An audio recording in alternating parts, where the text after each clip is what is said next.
అశ్వ సంవత్సరంలో కైలాస యాత్ర Shri Gayatri tours and travels 8977349696. పశ్చిమాసియాలో జరుగుతున్న యుద్ధం వల్ల ప్రపంచవ్యాప్తంగా ఉన్న ఎయిర్లైన్స్ కి మరియు ఫ్లైట్ లో ట్రావెల్ చేసే ప్యాసింజర్స్ కి గట్టి పంచ్ పడుతుంది. అసలు ఫ్లైట్ టికెట్లు ఎందుకింత దారుణంగా పెరుగుతున్నాయి?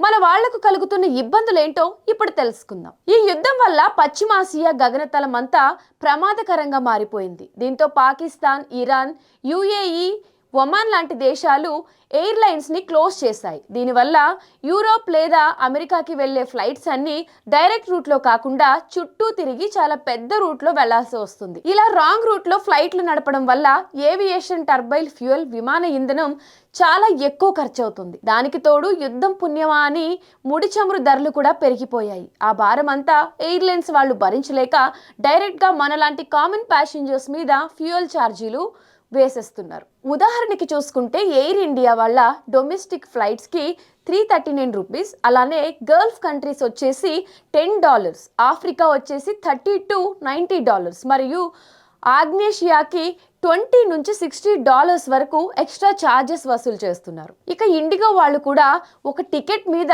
400 నుంచి 2300 వరకు ఎక్స్ట్రా ఛార్జ్ చేస్తున్నారు. ఇదంతా ఒక ఎత్తు అయితే గల్ఫ్ కంట్రీస్ లో దగ్గరగా 1 కోటి మంది మన ఇండియన్స్ ఉన్నారు. ఈ యుద్ధం వల్ల ఒక్క ఇండిగోనే 500కి పైగా గల్ఫ్ ఫ్లైట్లని క్యాన్సిల్ చేసింది. ఎమిరేట్స్ లాంటి పెద్ద సంస్థలు కూడా ఒక్క రోజులోనే 338 ఫ్లైట్స్ ని క్యాన్సిల్ చేశాయి. దీంతో చాలా మంది ఇండియన్స్ అక్కడే చిక్కుకుపోయారు. ఈ యుద్ధం ఇలాగే కొనసాగితే టికెట్ ధరలు ఇంకా పెరుగుతాయి. కార్గో ద్వారా వెళ్లే వస్తువుల ధరలు కూడా పెరిగిపోతాయి. ఈ యుద్ధం వల్ల మీ చుట్టుపక్కల ఎవరైనా గల్ఫ్ లో ఇబ్బంది పడుతున్నారా?